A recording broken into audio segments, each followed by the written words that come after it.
ಪ್ರಭು, ಘಟಿಸಬಾರದ ಅನಾಹುತ ಘಟಿಸೇ ಹೋಯಿತಲ್ಲ.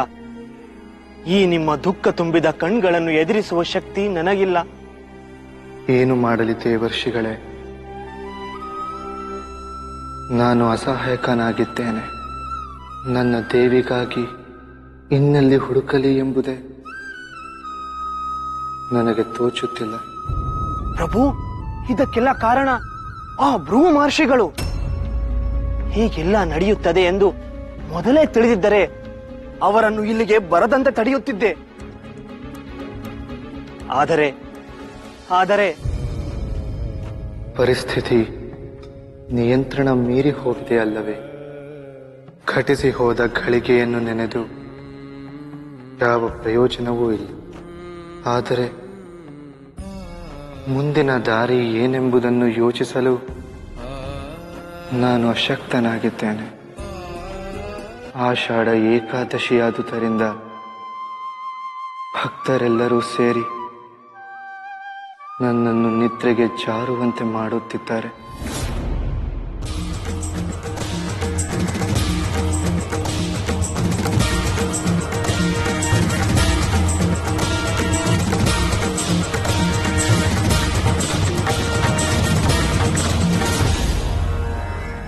ಅವರ ಪ್ರಾರ್ಥನೆಗೂ ಮೀರಿ ಎಚ್ಚರಗೊಳ್ಳಲು ಪ್ರಯತ್ನಿಸಿದಷ್ಟು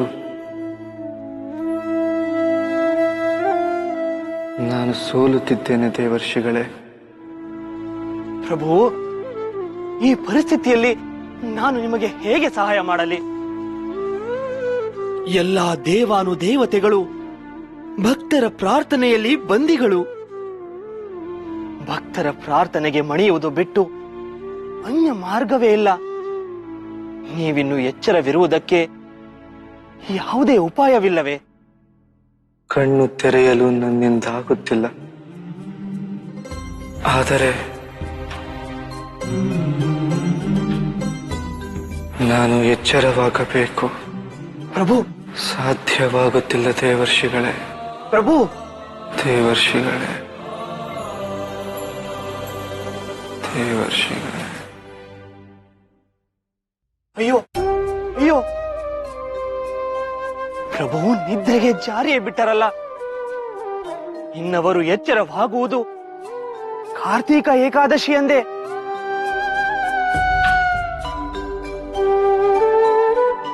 ಕೆಲವೊಮ್ಮೆ ಪ್ರೀತಿ ಅತ್ಯಂತ ಕಷ್ಟಕರವಾದ ಸವಾಲುಗಳನ್ನು ಒಡ್ಡುತ್ತದೆ.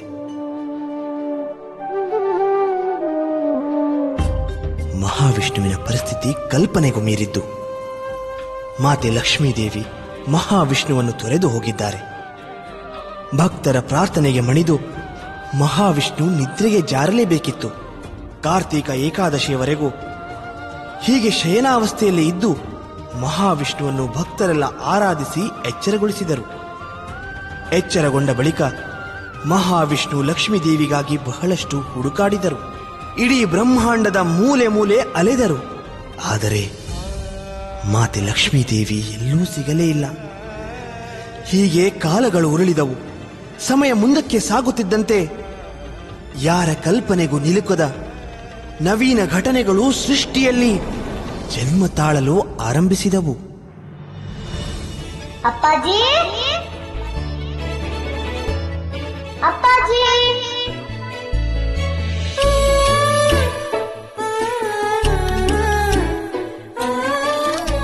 ಅಪ್ಪಾಜಿ.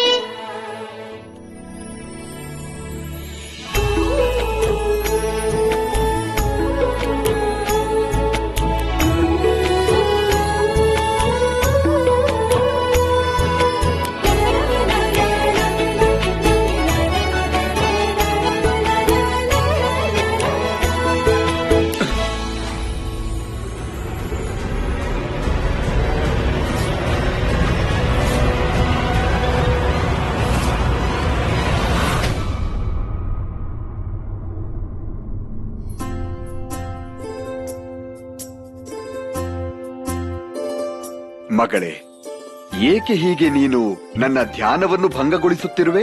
ಧ್ಯಾನವೇ? ಹಾಗೆಂದರೇನು? ಅದೆಲ್ಲ ಈಗಲೇ ನಿನಗೆ ಅರ್ಥವಾಗುವುದಿಲ್ಲ. ಹಾಗಾದರೆ ನೀವು ಅರ್ಥ ಮಾಡಿಸಿ. ಸಮಯ ಬಂದಾಗ ಎಲ್ಲವೂ ನಿನಗೆ ಅರ್ಥವಾಗುವುದು. ಈಗ ನೀನು ಹೋಗುವೆಯಾ? ಇಲ್ಲ, ಧ್ಯಾನವೆಂದರೇನೆಂದು ನಾನು ತಿಳಿಯುವವರೆಗೆ ನಾನು ಮತ್ತೆ ಮತ್ತೆ ಭಂಗ ಮಾಡುತ್ತಲೇ ಇರುತ್ತೇನೆ. ಆಯ್ತು ಮಗಳೇ, ನೀನು ನನ್ನ ಧ್ಯಾನವನ್ನು ಭಂಗಗೊಳಿಸುತ್ತಲೇ ಇರು. ಅದು ನನಗೆ ಪ್ರಿಯವೇ. ನಿನ್ನ ಆಗಮನದಿಂದ ಸಕಲವೂ ನನಗೆ ಆನಂದಮಯವಾಗಿದೆ. ನೀನು ನನ್ನ ಕ್ರೋಧದ ಮೇಲೆ ವಿಜಯವನ್ನು ಸಾಧಿಸಿರುವೆ. ನೀನೇನೇ ಮಾಡಿದರೂ ಅದರಿಂದ ನನಗೆ ಲಭಿಸುವುದು ಆನಂದವೇ. ನಿನಗೆ ಏನು ಪ್ರಿಯವೋ ಅದನ್ನೇ ಮಾಡು. ಹೌದು ಹೌದು, ಎಷ್ಟೇ ಆದರೂ ನಿಮ್ಮ ಮುದ್ದು ಮುಕುಟಮಣಿ ಅಲ್ಲವೇ? ಅವಳು ಏನೇ ಮಾಡಿದರೂ ಚೆನ್ನವೇ. ನೀವು ಹೀಗೆ ಮೆರೆಸುವ ಕಾರಣವೇ ಅವಳು ನೋಡಿ ನಿಮ್ಮ ಮುಂದೆ ಹೇಗೆ ಮಾತನಾಡುತ್ತಾಳೆ. ಮಾತನಾಡಲಿ ಬಿಡು ಖ್ಯಾತಿ, ಅವಳು ಮಾತನಾಡುವುದೆಲ್ಲವೂ ಚೆನ್ನ. ಸ್ವಾಮಿ, ನೀವು ಮಾತನಾಡುತ್ತಿರುವುದು ನೋಡಿದರೆ ಅವಳು ಸದಾ ನಿಮ್ಮೊಡನೆ ಇರುತ್ತಾಳೇನೋ ಎಂದು ಭಾವಿಸಬೇಕು. ಎಷ್ಟೇ ಆದರೂ ಹೆಣ್ಣು ಮಕ್ಕಳು ಒಂದಲ್ಲ ಒಂದು ದಿನ ತಂದೆಯ ಮನೆಯನ್ನು ತೊರೆದು ಹೋಗಲೇಬೇಕಲ್ಲವೇ? ನೀವು ಹೀಗೆ ಮೆರೆಸಿದರೆ ನಾಳೆ ಅವಳಿಗೆ ಕಷ್ಟ. ಮಾತೆ, ಅಪ್ಪಾಜಿಯವರನ್ನು ಬಿಟ್ಟು ನಾನೆಲ್ಲಿಗೆ ಹೋಗಲಿ? ಇಲ್ಲ, ನಾನೆಲ್ಲಿಗೂ ಹೋಗಲಾರೆ. ಏಕೆ ಪುತ್ರಿ, ನೀನು ದೊಡ್ಡವಳಾದ ಮೇಲೆ ನಿನ್ನ ವಿವಾಹವಾಗುವುದಲ್ಲ, ಆಗಲೂ ನಿನ್ನ ಅಪ್ಪಾಜಿಯ ಬಳಿಯೇ ಇರುವೆಯೇನು? ಹೌದು, ನಾನೆಂದಿಗೂ ನನ್ನ ಅಪ್ಪಾಜಿ ಜೊತೆಯಲ್ಲೇ ಇರುತ್ತೇನೆ, ಬೇರೆಲ್ಲಿಗೂ ಹೋಗಲಾರೆ. ಹೌದೌದು, ನಾನು ಕೂಡ ನನ್ನ ಪುತ್ರಿಯ ಮಾತನ್ನೇ ಅನುಮೋದಿಸುತ್ತೇನೆ. ನನ್ನ ಪುತ್ರಿ ನನ್ನ ಜೊತೆಯಲ್ಲೇ ಇರುತ್ತಾಳೆ. ಇದೆಂತ ಮಾತು ಸ್ವಾಮಿ? ಹಾಗಾದರೆ ನಮ್ಮ ಪುತ್ರಿ ಅವಿವಾಹಿತಳಾಗಿ ನಮ್ಮ ಬಳಿಯೇ ಇರುವಳೇನು? ತಂದೆಯಾಗಿ ಕನ್ಯಾದಾನ ಮಾಡುವುದು ಧರ್ಮವಲ್ಲವೇ? ಮಾಡಿದರಾಯ್ತು. ನಮ್ಮ ಜೊತೆಯಲ್ಲೇ ವಾಸಿಸಲಿಚ್ಛಿಸುವ ಈ ಆಶ್ರಮವನ್ನು ನಿರ್ವಹಿಸುವ ವರನನ್ನು ಹುಡುಕಿದರಾಯ್ತು. ಈ ಆಶ್ರಮವನ್ನು ನಿಭಾಯಿಸಲು ನಮ್ಮ ಪುತ್ರನಿರುವನಲ್ಲವೇ?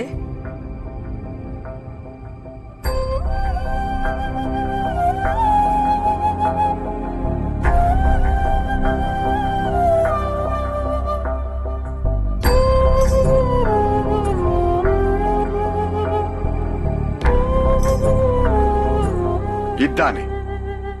ಎಲ್ಲಿದ್ದಾನೆ? ಅಸುರರ ಗುರು ಶುಕ್ರಾಚಾರ್ಯನಾಗಿ ಕಾರ್ಯಭಾರ ನಡೆಸುವ ನಮ್ಮ ಪುತ್ರನಿಗೆ ಈ ಆಶ್ರಮವನ್ನು ನೋಡಿಕೊಳ್ಳಲು ಸಮಯವಾದರೂ ಎಲ್ಲಿದೆ?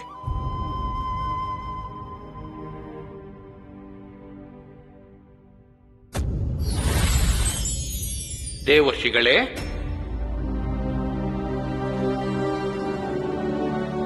ಪ್ರಣಾಮಗಳು. ನಾರಾಯಣ ನಾರಾಯಣ, ಪ್ರಣಾಮಗಳು ಮಹರ್ಷಿಗಳಿಗೆ. ದೇವರ್ಷಿಗಳೇ, ಇಂದೇಕೋ ನೀವು ದುಃಖಿತರಾಗಿರುವಂತೆ ಕಾಣುತ್ತಿರುವಿರಿ. ಲೋಕದಲ್ಲಿ ಎಲ್ಲವೂ ಕ್ಷೇಮವಷ್ಟೇ? ಕ್ಷೇಮವೆಂಬ ಪದವೇ ಅರ್ಥಹೀನ ಎನಿಸುತ್ತಿದೆ. ನನ್ನ ಪ್ರಭು ಬೇಸರದಿಂದ ಕಾಲ ಕಳೆಯುತ್ತಿರಲು ನಾನಾದರೂ ಹೇಗೆ ಪ್ರಸನ್ನನಾಗಿರಲು ಸಾಧ್ಯ? ಲೋಕದಲ್ಲಿ ಸಕಲವೂ ಕ್ಷೇಮವೆಂದು ಹೇಗೆ ಭಾಸವಾದಿತು?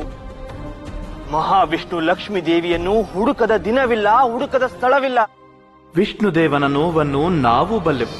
ಭೃಗು ಮಹರ್ಷಿಗಳನ್ನು ತ್ರಿಮೂರ್ತಿಗಳ ಪರೀಕ್ಷೆಗೆ ಕಳುಹಿಸದೇ ಇದ್ದಿದ್ದರೆ ಇದೆಲ್ಲ ನಡೆಯುತ್ತಲೇ ಇರಲಿಲ್ಲ. ತ್ರಿಮೂರ್ತಿಗಳು ಜ್ಞಾನ ಸ್ವರೂಪಿಗಳು. ನಿಜದಲ್ಲಿ ಅವರನ್ನು ಪರೀಕ್ಷೆ ಮಾಡುವುದು, ಪರೀಕ್ಷೆಯಲ್ಲಿ ಗೆದ್ದವರೇ ಶ್ರೇಷ್ಠರು ಎಂದು ತೀರ್ಮಾನ ಮಾಡುವ ನಿರ್ಧಾರವೇ ಅನುಚಿತವಾದುದು. ಆದರೆ ಅದೆಲ್ಲ ನಡೆದೇ ಹೋಯಿತು. ಆ ಸಂದರ್ಭ ಮಹಾವಿಷ್ಣು ಭೃಗುಮುನಿಗಳಲ್ಲಿ ತೋರಿದ ಗೌರವ ವರ್ಣನಾತೀತ. ಆದರೆ ಅವರಿಂದು ಅನುಭವಿಸುತ್ತಿರುವ ಸಂಕಟ ಮಾತ್ರ ಅನುಚಿತ. ಹೀಗಾಗಬಾರದಿತ್ತು. ಲಕ್ಷ್ಮೀ ದೇವಿ ಮರಳಿ ಬರುವುದಷ್ಟೇ ಅವರ ದುಃಖ ನಿವಾರಣೆಗಿರುವ ದಾರಿ. ದೇವರ್ಷಿಗಳೇ, ಇದಕ್ಕೆ ನಮ್ಮ ಬಳಿ ಒಂದು ಪರಿಹಾರವಿದೆ. ಹೌದೇ? ನಮಗೆ ತಿಳಿದಿರುವಂತೆ ಲಕ್ಷ್ಮೀ ದೇವಿಯ ಕುರಿತು ಮಾಹಿತಿಯನ್ನು ಒಬ್ಬರು ಮಾತ್ರವೇ ನೀಡಬಹುದು. ಯಾರವರು? ಎಲ್ಲಿದ್ದಾರೆ? ಅವರು ಎಲ್ಲೇ ಇದ್ದರೂ ಹೇಳಿ, ನಾನು ಹೋಗಿ ಅವರನ್ನು ಭೇಟಿಯಾಗುತ್ತೇನೆ. ಅಗತ್ಯವಾಗಿ ನಾವು ಹೇಳುತ್ತಿರುವ ವ್ಯಕ್ತಿ ಬೇರಾರೂ ಅಲ್ಲ, ಸ್ವತಃ ಭೃಗು ಮಹರ್ಷಿಗಳು. ಮಹರ್ಷಿಗಳು ಭೃಗು ಸಂಹಿತ ಎಂಬ ಗ್ರಂಥವೊಂದನ್ನು ರಚಿಸಿದ್ದಾರೆ. ಅದರ ಮೂಲಕ ಯಾವುದೇ ವ್ಯಕ್ತಿಯ ಭೂತ, ವರ್ತಮಾನ, ಭವಿಷ್ಯಗಳನ್ನು ತಿಳಿಯಬಹುದಾಗಿದೆ. ಕಳೆದು ಹೋದ, ಪಡೆದ ಸಕಲ ವಸ್ತುಗಳನ್ನೂ ಕುರಿತು ಮಾಹಿತಿಯನ್ನು ಪಡೆಯಬಹುದಾಗಿದೆ. ಲಕ್ಷ್ಮೀ ದೇವಿ ಪ್ರಭುಗಳನ್ನು ತೊರೆದು ಹೋಗಲು ಯಾರು ಕಾರಣರೋ ಅವರ ಬಳಿ ಹೋಗಿ ಲಕ್ಷ್ಮೀ ದೇವಿಯನ್ನು ಹುಡುಕಿಸಿಕೊಡು ಎನ್ನುವುದೇ? ಅನುಮಾನವೇಕೆ ದೇವರ್ಷಿಗಳೇ? ಇಷ್ಟೆಲ್ಲ ಅನಾಹುತಕ್ಕೆ ಮೂಲ ಕಾರಣವೇ ಅವರು. ಅವರ ಬಳಿ ಹೋಗಿ ಸಹಾಯ ಕೇಳಿದರೆ ಅವರು ಸಹಾಯ ಮಾಡಲು ಒಪ್ಪುವರೆ? ಭೃಗು ಮಹರ್ಷಿಗಳ ಬಳಿಗೆ ಹೋಗುವುದಲ್ಲದೆ ಅನ್ಯ ಮಾರ್ಗವಿಲ್ಲ ದೇವರ್ಷಿಗಳೇ. ಪ್ರತಿಫಲ ಏನೇ ಇರಲಿ, ಪ್ರಯತ್ನ ಮಾಡುವುದು ಮುಖ್ಯವಲ್ಲವೇ? ನಾರಾಯಣ ನಾರಾಯಣ. ಮಹರ್ಷಿಗಳೇ, ನೀವು ಹೇಳಿದಂತೆ ಮಾಡುತ್ತೇನೆ. ಹೊರಡಲು ಅಪ್ಪಣೆ ನೀಡಿ.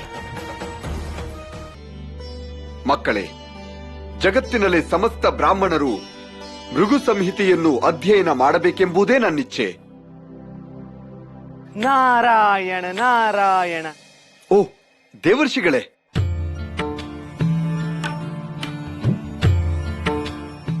ದೇವರ್ಷಿ ನಾರದರಿಗೆ ನನ್ನ ಪ್ರಣಾಮಗಳು. ನಿಮ್ಮ ಆಗಮನದಿಂದ ನಮ್ಮ ಕುಟಿರ ಪಾವನವಾಯಿತು. ಪ್ರಣಾಮಗಳು ಮಹರ್ಷಿಗಳಿಗೆ. ನನ್ನ ಆಗಮನದಿಂದ ನಿಮ್ಮ ನಿತ್ಯ ಪಠ್ಯ ಚಟುವಟಿಕೆಗಳಿಗೆ ತೊಂದರೆಯಾಗಲಿಲ್ಲವಷ್ಟೇ. ನಿಮ್ಮ ದರ್ಶನವಾದದ್ದು ನಮ್ಮ ಭಾಗ್ಯ.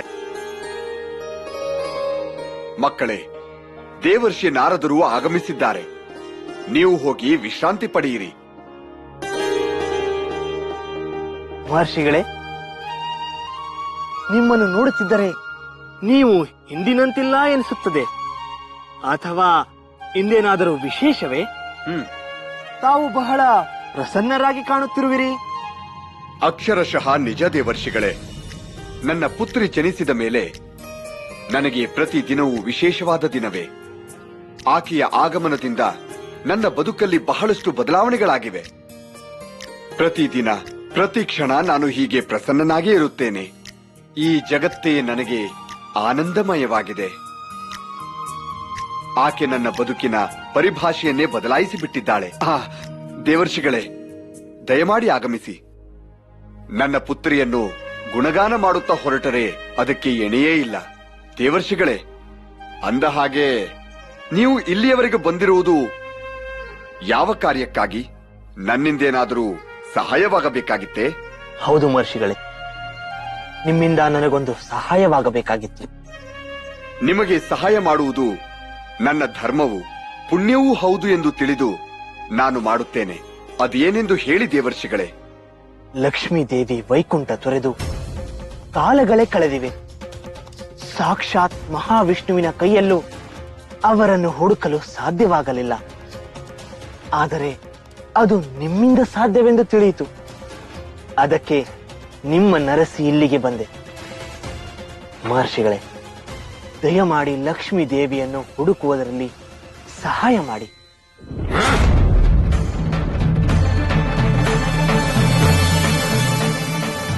ಯಾವ ಲಕ್ಷ್ಮೀ ದೇವಿಯ ಶಾಪದಿಂದ ಬ್ರಾಹ್ಮಣರನ್ನು ಕಾಪಾಡಲು ನಾನು ಭೃಗು ಸಂಹಿತೆಯನ್ನು ರಚಿಸಿದೆನೋ, ಯಾರ ಶಾಪದಿಂದ ನಾನು ಈ ಗ್ರಂಥವನ್ನು ರಚಿಸಬೇಕಾಯಿತೋ ಅವರನ್ನೇ ಈ ಗ್ರಂಥದ ಸಹಾಯದಿಂದ ಹುಡುಕಬೇಕೆಂದರೆ ಅದು ನನ್ನಿಂದ ಸಾಧ್ಯವಿಲ್ಲ. ಅದಕ್ಕೆ ನಾನು ಒಪ್ಪುವುದೂ ಇಲ್ಲ. ಮಹರ್ಷಿಗಳೇ, ನನಗೆ ನೀವೊಬ್ಬರೇ ದಿಕ್ಕು. ನಾನು ನಿಮಗೆ ಹೇಗೆ ಕೇಳಿಕೊಳ್ಳಬೇಕೋ ನನಗೆ ಗೊತ್ತಾಗುತ್ತಿಲ್ಲ. ಕ್ಷಮಿಸಿ ದೇವರ್ಷಿಗಳೇ, ನೀವು ಹೇಗೆ ಕೇಳಿಕೊಂಡರೂ ನನ್ನದು ಒಂದೇ ಉತ್ತರ. ಈ ವಿಷಯದಲ್ಲಿ ನಾನು ನಿಮಗೆ ಬೇರೆ ಏನು ಹೇಳಲಾರೆ. ಈ ಕಾರ್ಯ ನನ್ನಿಂದ ಸಾಧ್ಯವಿಲ್ಲ. ಬಂದ ಕೆಲಸ ಫಲಿಸಲಿಲ್ಲ. ನಾನಿನ್ನು ಹೊರಡುತ್ತೇನೆ ಮಹರ್ಷಿಗಳೇ. ಅಪ್ಪಾಜಿ, ಅಪ್ಪಾಜಿ.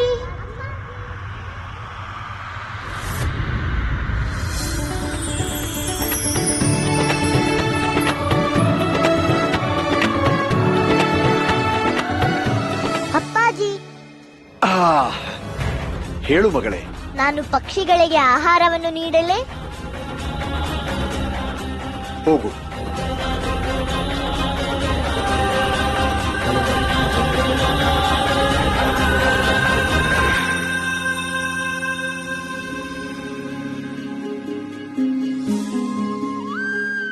ಮಹರ್ಷಿಗಳೇ, ನನಗಿನ್ನು ಹೊರಡಲು ಅಪ್ಪಣೆ ನೀಡಿ. ನಿಲ್ಲಿ ದೇವರ್ಷಿಗಳೇ, ನೀವು ಬಂದ ಕಾರ್ಯ ಈಡೇರಲಿ. ನಿಮ್ಮ ಬೇಡಿಕೆಯ ಅನುಸಾರವಾಗಿ ಲಕ್ಷ್ಮೀ ದೇವಿಯ ಕುರಿತು ನನಗೆ ನಿಲುಕುವ ಮಾಹಿತಿಯನ್ನು ನಾನು ನಿಮಗೆ ನೀಡುತ್ತೇನೆ. ಬನ್ನಿ.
ದೇವರ್ಷಿಗಳೇ, ಈ ಗ್ರಂಥಕ್ಕೆ ನಿಲುಕದ ವಿಷಯಗಳಿಲ್ಲ. ಇದರ ಮೂಲಕ ಯಾವ ಮಾಹಿತಿ ಬೇಕಾದರೂ ಪತ್ತೆ ಹಚ್ಚಬಹುದು. ಆದರೆ ನಾನು ಎಷ್ಟೇ ಪ್ರಯತ್ನಿಸಿದರೂ ಲಕ್ಷ್ಮೀ ದೇವಿಯ ಕುರಿತು ನನಗೆ ಕಿಂಚಿತ್ತೂ ಮಾಹಿತಿ ಲಭಿಸುತ್ತಿಲ್ಲ. ಈ ಗ್ರಂಥದಲ್ಲಿ ಯಾವ ತಪ್ಪೂ ಇಲ್ಲ, ಇದರಿಂದ ಅಸಾಧ್ಯವಾದುದು ಯಾವುದೂ ಇಲ್ಲ. ಆದರೂ ಲಕ್ಷ್ಮೀ ದೇವಿಯ ಕುರಿತು ಕಿಂಚಿತ್ತು ಕುರುಹು ಕೂಡ ನನಗೆ ಕಾಣಿಸುತ್ತಿಲ್ಲ ದೇವರ್ಷಿಗಳೇ.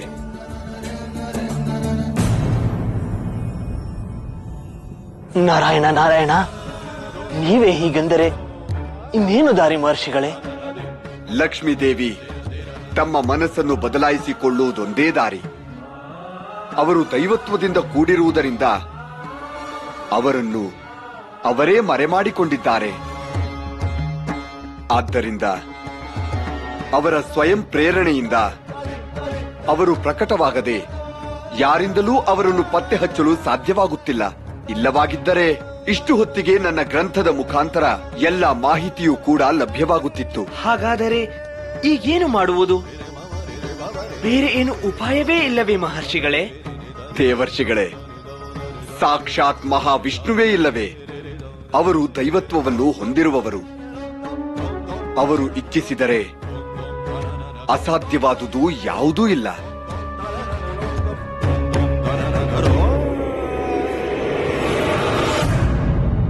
ಮಹರ್ಷಿಗಳೇ, ನಾನಿನ್ನು ಹೊರಡುತ್ತೇನೆ. ಹೊರಡಲು ಅಪ್ಪಣೆ ನೀಡಿ.